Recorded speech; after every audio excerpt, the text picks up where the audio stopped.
Hello everyone, welcome back to my channel. അപ്പോൾ നമ്മൾ പൊതുവേ ഇപ്പോൾ ബീച്ച് റേസ് കാണാൻ വന്നേക്കണ്ടോ. അപ്പോൾ എല്ലാ കൊല്ലം ബീച്ച് ടൂറിസത്തിനോട് കാർണിവലിനോട് അനുബന്ധം വെച്ച് നടക്കുന്ന ബീച്ച് റേസ് കാണാൻ വന്നേക്കാണ്. അപ്പോൾ ഡിസംബർ 26 എല്ലാ വർഷവും മുടങ്ങാതെ നടക്കുന്നൊരു കാർണിവലിലും ബീച്ച് റേസും ഉണ്ടാവും. അപ്പോൾ എന്തായാലും നമുക്ക് അതോട്ട് അറിയാം. അപ്പോൾ പൊതുവേ ഇപ്പോൾ ബീച്ച് റേസ് ഞാൻ കാണാൻ വന്നിട്ട് ഏകദേശം ഒരു 5-8 വർഷമായിട്ടുണ്ട്. അപ്പോൾ അതിന് മുമ്പ് നമ്മൾ സ്ഥിരം വന്നുകൊണ്ടിരുന്നതാണ്. എന്തായാലും നമുക്ക് അകത്ത് കയറി നോക്കാം. ഇപ്പോൾ ഇവിടെ നല്ല തിരക്കായി തുടങ്ങിയിട്ടുണ്ടോ. റൈഡർമാരൊക്കെ റെഡി ആയിക്കൊണ്ടിരിക്കുകയാണ്.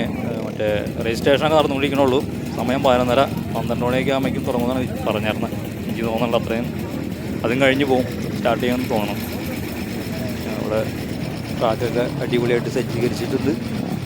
കാണികളൊക്കെ വന്നു തുടങ്ങണുള്ളൂ കേട്ടോ. എന്തായാലും നമുക്ക് ഇവിടുത്തെ ബൈക്കും കാര്യങ്ങളൊക്കെ ഒന്ന് നോക്കാം.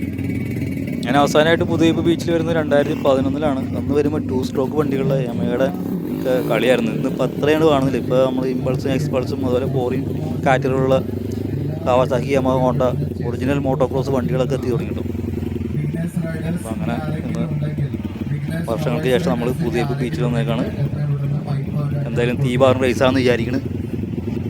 ഇപ്പോൾ കുറേ വർഷമായിട്ട് പുതുവൈപ്പിലും അതുപോലെ ലോക്കൽ റേസിലൊക്കെ പുറത്തുനിന്ന് അന്യ സംസ്ഥാനത്തു നിന്നൊക്കെ ഒരുപാട് റേസർമാരും അതുപോലെ ടീമുകളൊക്കെ വരുന്നുണ്ട് കേട്ടോ. ഫോറിൻ ബൈക്കൊക്കെ ആയിട്ട് സ്പോൺസർഷിപ്പൊക്കെ കിട്ടി നല്ല രീതിയിലുള്ള റൈഡർമാരൊക്കെ എത്തുന്നുണ്ട്. പണ്ടൊക്കെ ഞാൻ വരുമ്പോൾ ഇവിടെ നമ്മളെ ലോക്കൽ പിള്ളേരും ലോക്കൽ റൈഡർമാരൊക്കെ കൂടുതലുണ്ടായിരുന്നു.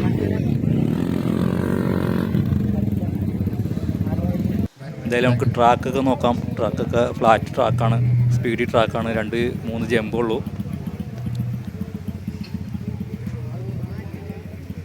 പിന്നെ LNGയുടെ 2 ടെർമിനൽ 2 മതിലപ്പുറം ഇപ്പുറം വന്നുകൊണ്ട് ബീച്ചൊന്ന് ചെറുതായി പോയിട്ടോ. ഇതുകൊണ്ട് എക്സ്പൾസാണ്. Xpulse stock category, Xpulse modification, expert, അതുപോലെ ഫോറിൻ കാറ്റഗറി, ബിഗിനേഴ്സ്, അങ്ങനെ ഒരുപാട് കാറ്റഗറികളുണ്ട്. മത്സരം തീവാറുന്ന ഉറപ്പാണ്.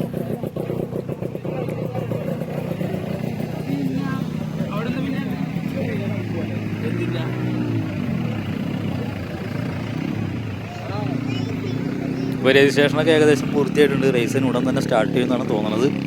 അപ്പോൾ നമുക്ക് നല്ലൊരു വീഡിയോ എടുക്കാൻ പറ്റിയൊരു സ്ഥലം നോക്കണം. നല്ല വെയിലാണ്.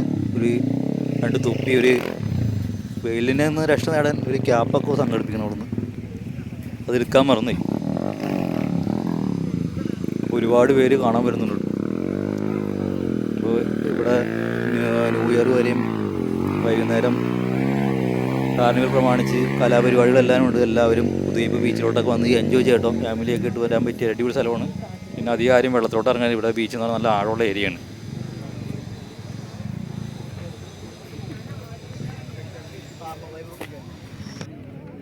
ഇപ്പോൾ റേസ് സ്റ്റാർട്ടാവാൻ വേണ്ടിയിട്ട് ഫസ്റ്റ് തന്നെ ബിഗിനേഴ്സ് ക്ലാസ്സാണ്. അപ്പോൾ നമുക്ക് പറ്റിയൊരു ഇടം പോയി കണ്ടുപിടിക്കണം. വീഡിയോ എടുക്കാൻ പറ്റിയത് നല്ല തിരക്കായി തുടങ്ങി. ഗ്യാപ്പ് കിട്ടുമെന്ന് അറിയില്ല. പോയി നോക്കട്ടെ. അപ്പോൾ നമുക്ക് റേസിൻ്റെ അവിടേക്ക് പോയി നോക്കാം.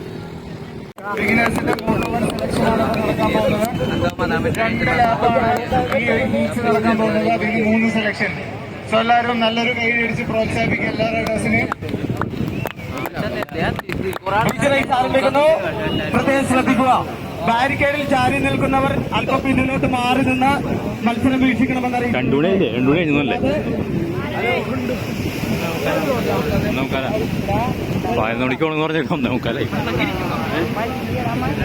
മത്സരം ആരംഭിച്ചു കഴിഞ്ഞാൽ ആരും തന്നെ ട്രാക്ക് മുറിച്ച് കിടക്കരുത്.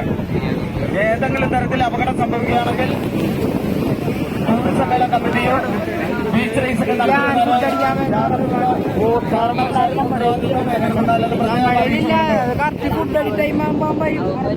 ആരംഭിക്കുകയാണ്. ആ ഇരുന്ന് മത്സരം വീക്ഷിക്കുന്നവർക്ക് പെട്ടെന്ന് ഓടി മാറാൻ സാധിക്കില്ല. അതുകൊണ്ടാണ് പറയുന്നത്, ഇരുന്ന് ആരെങ്കിലും മത്സരം വീക്ഷിക്കുന്നുണ്ടെങ്കിൽ എഴുന്നേറ്റ് നിന്ന് മത്സരം വീക്ഷിക്കുക.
വീക്ഷിക്കരുത് എന്ന് പ്രത്യേകം അറിയിക്കുകയാണ്.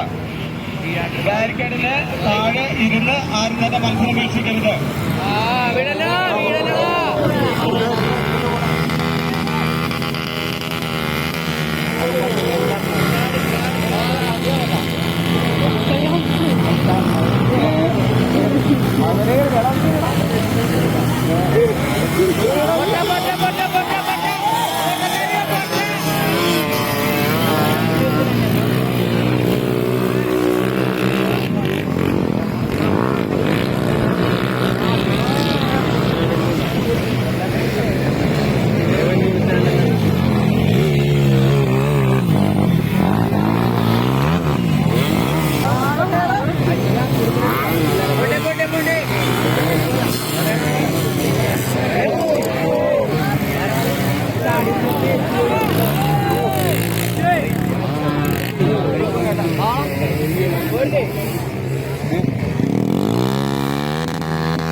ഇവന്റില് ഫാസ്റ്റസ്റ്റ് റേസിൽ ഒരു ക്ലാസ് ആണ് ഇപ്പൊ നിങ്ങൾ കാണാൻ പോകുന്നത്.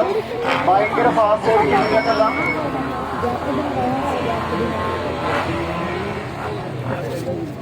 ശ്രദ്ധിക്കുക, ബാരിക്കേഡിന്റെ മുകളിൽ തന്നെ ആരും തന്നെ നിന്ന് കയറി നിന്ന് മത്സരം വീക്ഷിക്കരുതെന്ന് പ്രത്യേകിക്കുകയാണ്.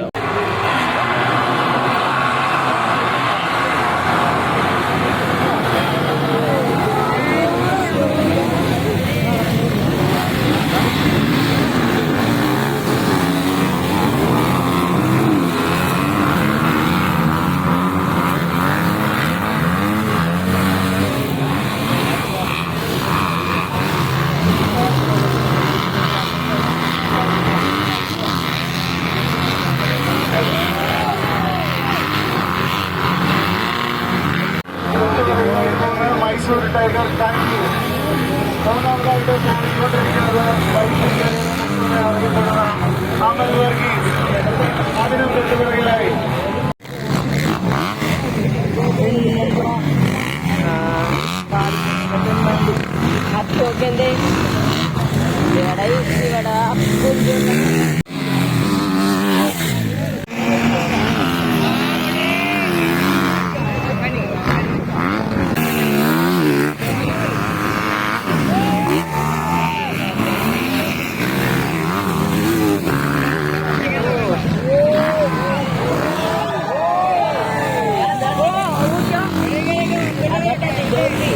ഇവിടെ മര്യാദ ഈ കിടക്കണേ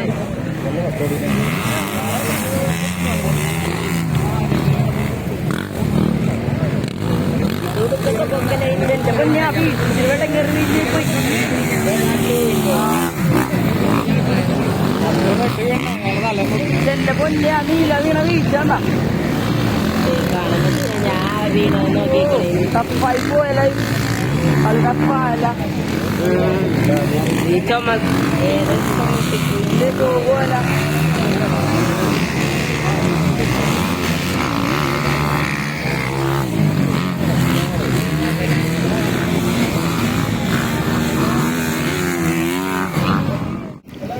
സമയം 5:05 ആയിട്ട് കേട്ടോ. വൈകുന്നേരമായി, റൈഡ് ദൂരം തീർന്നിട്ടില്ല. രാത്രിയാവുമെന്നാണ് തോന്നുന്നത്. അപ്പോഴത്തേക്ക് നല്ല തിരക്കായി. ഇപ്പോൾ റൈഡ് കാണാൻ മാത്രമല്ല, ഇവിടുത്തെ കാർണിവൽ കാണാനുള്ള ആൾക്കാരുമായിട്ടുണ്ട്. നമ്മളപ്പോൾ ഇതിൻ്റെ ബാക്ക് സൈഡിൽ, സ്റ്റേജിൻ്റെ ബാക്ക് സൈഡിൽ ബൈക്കിൻ്റെ എൻട്രൻസ് ചെയ്യുന്ന സ്ഥലം അവിടെ വെറുതെ ഒന്ന് കറങ്ങിക്കൊണ്ടിരിക്കട്ടെ. അവിടെ 1-2 ഫ്രണ്ട്സിനെ കോളേജ് കണ്ടായിരുന്നു. അപ്പോൾ ഇനിയും ഫൈനലിനോട് എടുത്തുകൊണ്ടിരിക്കുകയാണ്. CBA ഒക്കെ ആയിട്ടുള്ളൂ. അപ്പോൾ ഇനി നമുക്ക് ഫൈനലിനോട് അടുക്കുന്നവരും തീവാർന്ന റേസായിരിക്കും. എക്സ്പൾസ് ക്ലാസ് ഒക്കെ നടന്നുകൊണ്ടിരിക്കുകയാണ്. അപ്പോൾ ഫോറിൻ ബൈക്കിൻ്റെ 2 റൈഡ് കഴിഞ്ഞു. പിന്നെ ഏറ്റവും ലാസ്റ്റ് ആയിരിക്കും ഫോറിൻ കാറ്റഗറി തീവാർന്ന റൈഡ് വരുന്നത്. അപ്പോൾ എന്തായാലും സെമി ഫൈനലും ഫൈനലും കണ്ടിട്ട് നമുക്ക് പോകാം. ഇത്ര സമയമായാലും ലേഡീസ് ക്ലാസ് കൂടെ ഉണ്ടാവും. ഒരു റൗണ്ട് ലേഡീസ് ക്ലാസ് ഉണ്ട്. അപ്പോൾ ആദ്യമായിട്ട് നടത്തുന്നത്. പിന്നെ ഒരു സ്കൂട്ടർ ക്ലാസ് ഉണ്ട്.